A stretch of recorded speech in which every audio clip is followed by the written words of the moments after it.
Hello, my friend. Kasi apela ninyo nga mga activities. Chair dance gyapon. Isa mailabay. Push. No.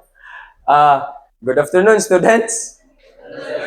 Okay, for this afternoon, this is our example, the second problem. We are required to determine the following: magnitude of the resultant, direction of the resultant, as well as the orientation of the resultant. Naka-notice mo, nakabantay mo, class, nga same lang siya sa first nga example, no? Set of forces, concurrent gyapon siya because that is the topic. The ang bag-o lang nga na-introduce, class, I think is this one, the slope. Pero na-introduce na nato sa ato ang conversion sa rectangular to polar, right? It was being introduced. Di ba? Nagingon ko dito, class, nga if ever nga ang imong slope is below the force, the equivalent angle also is under the force. Sabdan? Okay. Then if ever, kung naa siya din sa igbaw, class, it is also on that side nga naa ang angle niya din, ha. To do that, the formula for the resultant, o sakit yung formula sa resultant? Okay, we have the square root of rx squared plus ry squared. And then to solve for rx, class, we have summation of forces x. Okay, so let's try to redraw the figure. The 2,000 pounds, and we have also this one, 4,000. Unsa galing ng LB? Lionel Barrientos. Hello, my friend. We have this one, 500, and the slope is 4 horizontal, 3 vertical.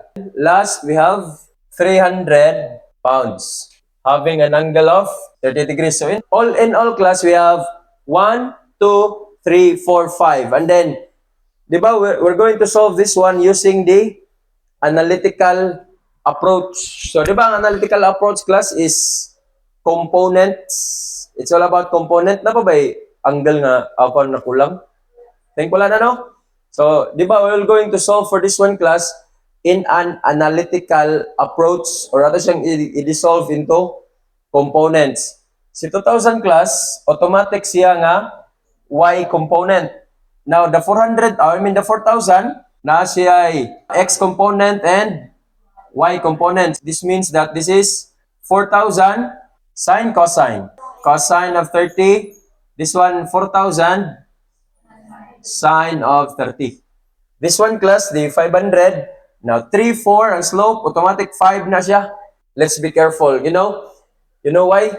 The angle reference, class, is from the minor axis. Then higika, no? So let's say, for example, I will call this one as angle phi. This is not angle theta. Ganun ako na siyang i-brought up, class, kay, let's say, for example, this is fx, fy. This is f. Now, to solve for f, class, nga mahimo siyang f cosine theta. This is theta.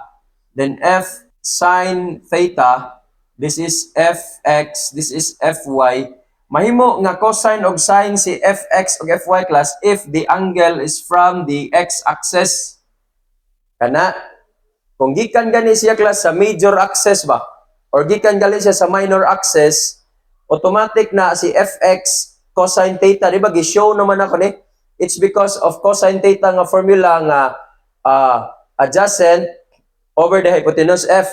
Di ba? Mao man na yung original nga equation niya, di ba? Nga cosine theta is equals to the adjacent side fx divided by the hypotenuse side f. That's why solving for fx, it becomes f cosine theta.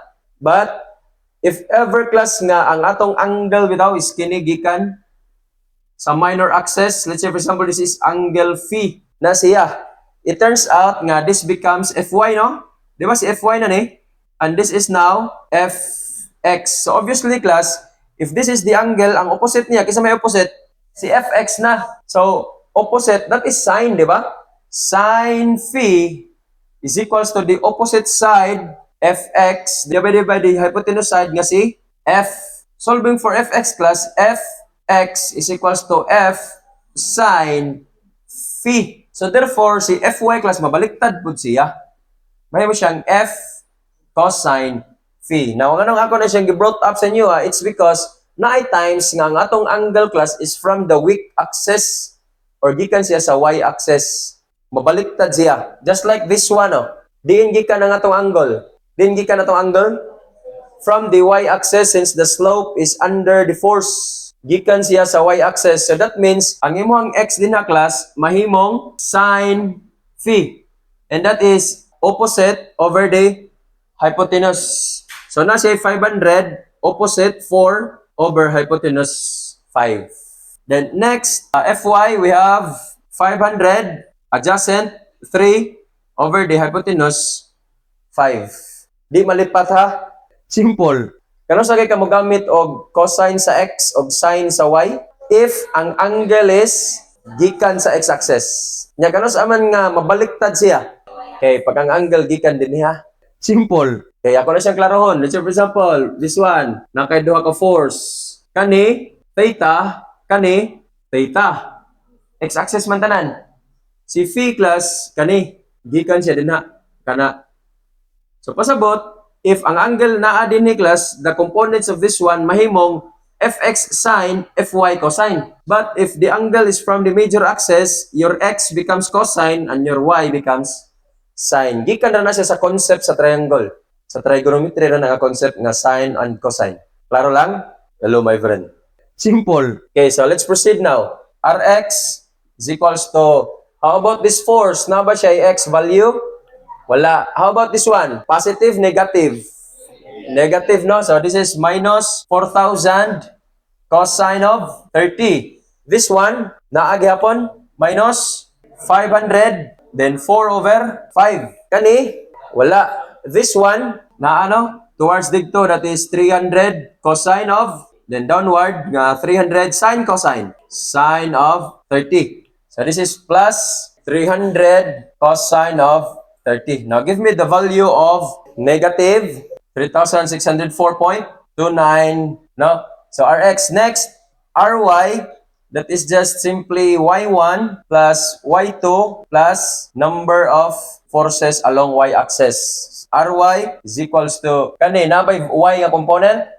Automatic siya, no? Positive 2,000 plus 4,000 sine of 30. Kani, minus 500, 3 over 5. Minus 1,000, minus pagyod, 300 sine of 30. Now, give me the value of Ry.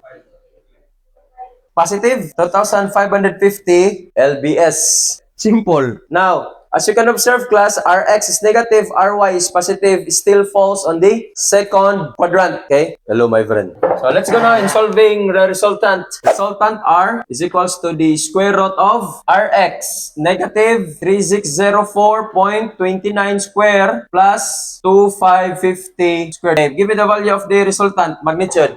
Positive 4,015.13 pounds. So this is the answer. Then for the theta class, the direction, this is simply arctangent of Ry over Rx, right?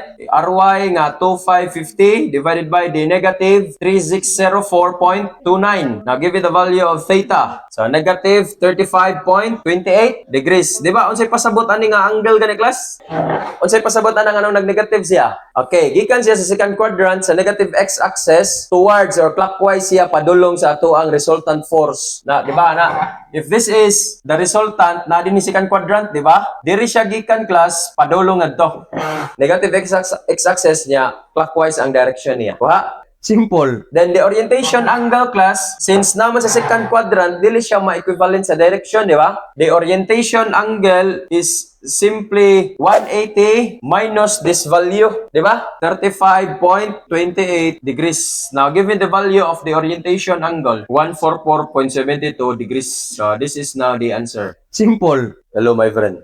Okay, let's try doing this in calculator. Huwag mo na kalimot kung saan to. Wow. Now, to do that, sa calculator class, set your calculators to mode 2. Let's try to get the angle sa slope. To get the angle, that is just simply shift tangent, and then the opposite side is 4, the adjacent side is 3. Diba? The opposite side is 3. So, muna yung angle, 53.13. I-try na nag-store sa calculator. Shift, store, kanina, is TO ba? Shift, store, and then, i-try na kong store sa kang A. Kanang kanang A ba kanang angle na so na ang kasabot ang kana siya nga angle class, it was being stored sa calculator kang A nga value. To check that class kung na store ba siya, alpha A tanaw nimo, then answer equals, di ba mo na value sa angle, alpha A naka-follow lang. Okay, then after that proceed na ta mode 2 for the complex.